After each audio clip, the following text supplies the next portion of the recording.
정말 심각하게 고민해야 될 것들이 많아요. 네. 그냥 경질이다라고 했을 때 대안이 뭐냐? 이 대안을 찾아야 되는데 네. 거기에 대한 것들도 고민을 해야 되는 사안들이 따르는 거고 네. 이게 돈하고도 또 위약금 문제. 또 네. 이게 뭐 그 금액을 지우서서 우리가 앞으로 뭔가 성공을 확실히 보장한다라는 전제 조건을 따르면 해야죠 당연히. 네. 근데 이 문제도 고민해야 될 사안들이 따른다.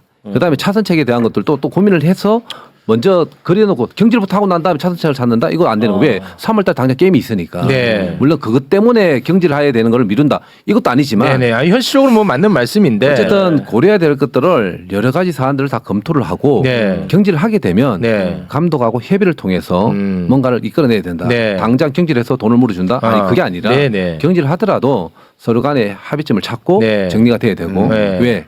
이게 잘못되면요.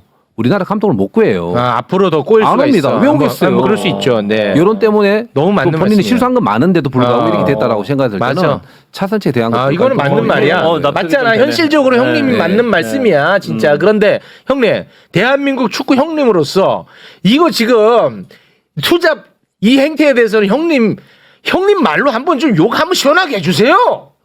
이 계약이 왜 이렇게 성립됐는지 저도 아니야 이해를 계약 못해요. 말고 클린스만 태도에 대해서 한마디 해달라는 거예요. 클린스만 형님 그거 그렇게 하면 안 됩니다. 한마디 해달라는 거예요. 당연히 안 되죠. 네. 아니 저도 깜짝 놀란 게요. 놀랬죠? K리그가 시작되고 있는데 미국이나 영국이나 출장을 가면서 K리그에 대한 것들을 파악을 하지 않는다는 게 국가대표 감독으로서의 어떤 자세라든지 이런 것들은 정서적으로 절대 하면 안 된다. 이거는 대한민국뿐만이 아니라 전 세계 어느 팀으로 가더라도 다 마찬가지예요. 그렇지. 우리가 앞으로 해야 될 상대 팀에 대한 분석이라든지 또 우리가 지역에 있는 아시아권에 대한 어떤 그런 대비라든지 이런 것들은 철두철미하게 감독이 다 챙겨야 되는 게 맞아요. 맞습니다. 이거는 기본 자질의 문제입니다. 소양의 문제고. 근데 형님이 또 현실적인 부분을 또 말씀해 주시니까 뭐 경질의 여론이 높긴 하지만 또 앞으로 또 선임하는데 어려움이 또 있을 수 있다. 전적으로 뭐 동감을 하면서 약간만 좀 보충을 하자면 클린스만 감독을 저희가 중간에 경질한다고 해서 저기는 감독 쉽게 자르네 이렇게 반응할 나라 없습니다. 결과가 나왔기 때문에 없어요. 그러니까 이미 클린스만 감독이 우리가 지금 경질 논의가 나오니까 독일에서 뭐라 하냐면 이걸 이제 알았어? 이런 반응. 클린스만 감독을 자른다고 해서 저기는 감독을 함부로 자르네 이럴 반응 별로 안 나올 거고요. 두 번째는 우리 축구협회가 그래도 리스트업 해놓은 게 있어요. 있어. 그동안 논의하거나 그런 과정에서 감독들 리스트업 해놓은 게 있고 또 아까도 했지만 한국 대표팀 만약에 뽑는다 그러면 이력서 많이 들어옵니다. 일단 감독을 이제 선임함에 있어서는 이제 그 프로세스가 있어요. 대한축구협회도 이제 전력 강화 위원장님이 계시고 거기 위원장들이 계시는데 일단 크게는 국내로 할 거냐 해외파로 할 거냐 일단 정리가 돼요. 그다음에 국내파 올리고 해외파를 올려요. 그러면서 이제 배수를 좁혀가면서 이제 나중에 이제 누군가의 어떤 접촉을 해야 돼요. 그러면 1순위부터 3순위, 4순위, 5순위까지 아마 있을 겁니다. 왜 우리가 원한다고 해서 모든 감독들이 다 대한민국 축구 감독을 할 건 아니니까요. 그렇죠. 그럼 1순위부터 정해서 이제 가고 국내파인지 해외파인지 이것도 정할 텐데 어쨌든 저는 정확히 모르지만 어쨌든 여러 감독님 중에 이제 클린스만 감독이 이제 선임이 된 거겠죠. 그렇겠죠. 이제 그러면서 협상을 통해서 만들어졌다. 이제 이렇게 해서 왔는데 이제 과거를 보잖아요. 그러면 그 앞에 있는 감독들 등등 보면 그 감독님들은 그럼 다 성공을 해서 대한민국 축구 감독이 됐냐? 절대 그렇지가 않아요. 과거 이력을 봤을 때. 네, 그렇죠. 앞으로 어떻게 우리 축구에 대한 그 기여를 할 것이냐? 그렇죠. 다 면접을 통해서 본인이 가지고 있는 생각들하고 다 검토를 하는 거죠. 일단 그렇게 해서 선임을 된 겁니다. 근데 과정은 그랬고 지금 결과는 지금 모르는 거잖아요. 이제 그렇게 해서 선발이 되는 겁니다. 지금 현재 그러면 애초에 평가를 할 때 뽑을 때는 우리가 생각했을 때 대한민국 축구의 2026년 북중미 월드컵을 위해서는 이제 클린스만 감독 이외에 누구가 있었는지 제가 잘 모르겠지만 그 중에서 한 분이겠죠.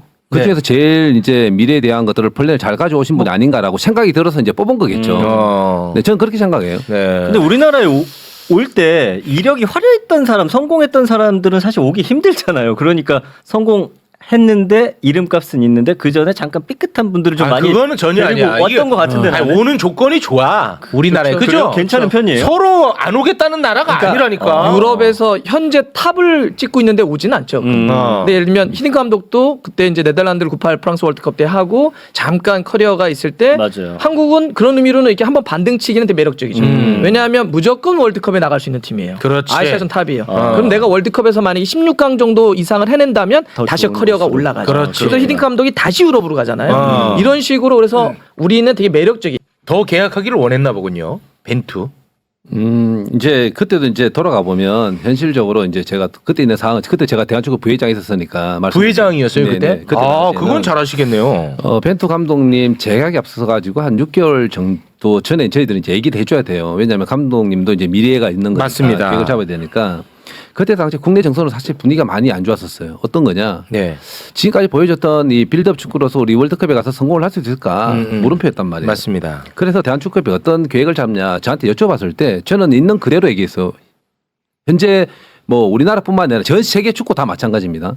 자, 새로운 계약을 이제 하게 되면 자, 대한민국 축구 4년 플랜을 가져가는데 그러면 아시안컵 내지는 아시안 최종 예선까지 본단 말이에요. 그러면 2년 플러스 2년을 봐요. 네. 종합적으로 4년 계약을 보더라도 그 중간에 일어날 수 있는 불상사가 생기면 계약 해지 조건이 들어갑니다. 계약 기간 4년일지라도. 네. 자, 그러면 벤투 감독에 대한 재계약을 하게 되면 자, 내년에 이제 월드컵 끝나고 나면 재계약을 하게 되면 제시를 할 거잖아요. 그렇죠. 그럼 대한축구 4년 미리 통으로 다 못 준단 말이에요. 그러면 2년에 대한 것과 4년에 대한 계획을 주면서 드렸는데 분명히 안 받으실 거다. 안 받았어요? 아, 안 받았어요? 자, 그러면서 월드컵 끝나고 그러면 계약을 하자라고 했을 때 저는 계약 안 될 겁니다라고 했어요. 왜? 잘하면 몸값이 올라갈 테고 다른 나라들에서 이제 오퍼가 들어오면 우리나라에서 그 금액을 못 맞출 겁니다. 또 하나 못하게 되면 국민적인 정서 때문에 안 될 것이다. 이거는 잘하든 제가 현실적으로 과정을 그렸을 때 봤을 때 안 된 거예요. 근데 감독님이 금액적으로도 뭐 만족하시고 아시안컵에 대한 뭐 예를 들어서 뭐 16강이나 8강에 이게 담보를 했으면 저는 계약이 이루어졌다고 봐요. 근데 아마 그 조건이 충족을 못 시켰다라고 보는 거죠. 그러니까 벤투에 대해서는 네, 그런 거였고 아마 클린스만 감독님도 그런 계약의 범주가 있을 겁니다. 아시안컵이나 최종 예선까지 보고 계약 기간 4년일지라도 2년 안에 또 1년 안에 어떤 그런 계약 조항이 들어가 있을 때 그건 제가 정확히 모르지만 네, 그건 아직까지 어쨌든 그럴 거다라는 거 보는 거죠. 네, 알겠습니다. 지금 요즘 많이 바뀌었죠. 이제 그 국가대표들이 바라는 이제 협회의 어떤 행정이나 여러 가지 사항들 많이 달라졌어요. 제가 깜짝 놀랐어요. 2022년 카타르 월드컵 갔을 때 이제 국가대표 선수 예전에는 이제 대한축구협에서 다 이제 운영 체계에서 행정적으로 다 컵을 다 했었는데 요즘은 이제 국가대표 선수들이 개인적인 어떤 관리나 이런 것들을 다 받아요. 이제 그러면서 이제 국가대표 팀에서 운영하는 체계도 어떻게 되느냐. 손흥민, 뭐 이강인, 황희찬 등등해서 이제 슈퍼스타들은 그들만의 관리 체계에 대한 것들까지도 요즘 다 접근을 해야 돼요. 네. 이런 것들까지 이제 다 맞춰야 되는 사안인데 네. 아마 그런 부분들에서 조금이라도 이제 약간의 어떤 그런 좀 미비한 점이 있으면 선수 느끼는 감정들이 좀 다를 수가 있어요. 네. 이제 그런 게 하나가 있고 그다음에 손흥민 선수가 지금 이제 30대는 이제 넘어가는 이제 점인데 유럽에서 뛰는 선수들을 보면 30대 초반 중반 넘어갈 때 보면 리그에 집중할 수 있는 그런 생각들을 조금씩 가져요. 왜냐하면 너무 힘들어요. 네, 그럴 수 있겠죠. 예, 그러다 보면 양쪽에 다 잘할 수 있는 컨디션은 아니다 보니까 네. 그런 염려에 대한 생각도 조금 가지고 있지 않나라는 생각이 드는 인터뷰 내용이 있어요. 알겠습니다.